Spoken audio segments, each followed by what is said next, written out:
23-0.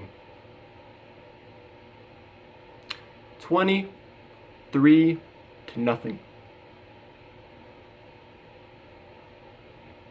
Mind you, this is a Denver Broncos team that's had one of the worst offenses in the league this past season with a 3-9 record. Mind you, this is a Denver Broncos team that has lost 8 consecutive games. Mind you, this is the Denver Broncos defense that is 3rd worst in the league against the pass. What do the Jets do? They come up with the mindset. And, it's so funny. There's a difference between, there's a fine line in between running the ball to where, you want to get it established no matter what, even if it doesn't work at first. There's a fine line between that and being arrogant about it.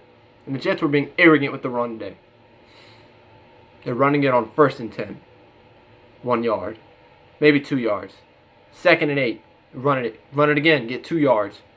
3rd and 5? If you didn't get a burst on the first 2 plays, you surely are going to get it on 3rd and 5. Run it up the middle. Shut down in the backfield by Von Miller. Different guys in that defensive on the linebacking core of Denver.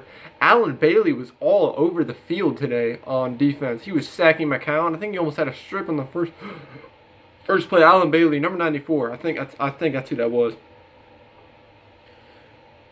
Mind-boggling penalties again on the offensive line. The long snapper gets injured early in the game, so now all of a sudden when we're punting the ball, it's going 3 feet above Lachlan Edwards' head or below his freaking hands where it's supposed to be at.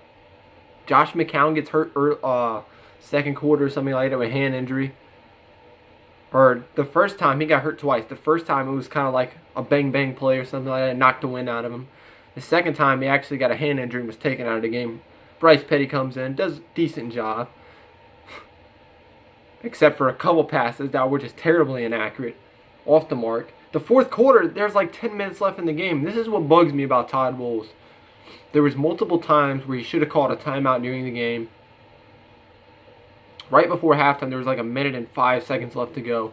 And he didn't call a timeout to stop the clock. We had all 3 timeouts.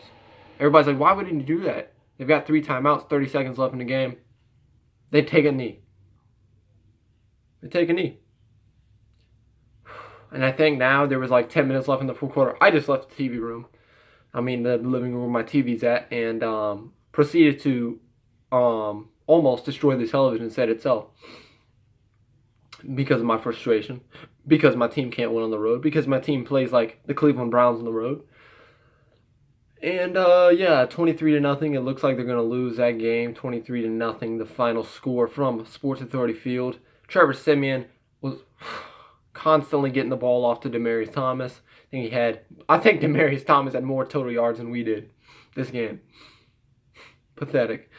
Never seen a Jet game like this where we just completely have nothing on offense the entire game. At least in the Tampa game, we had 10 points on the board. So, we didn't have a single drive where we got in the red zone the whole game. So, what else to expect? But that's pretty much it for the recap. Let me know how frustrated you guys are in the comments below. And next game is at New Orleans against a pretty angry Saints team. So, that's it for me. For the first morning.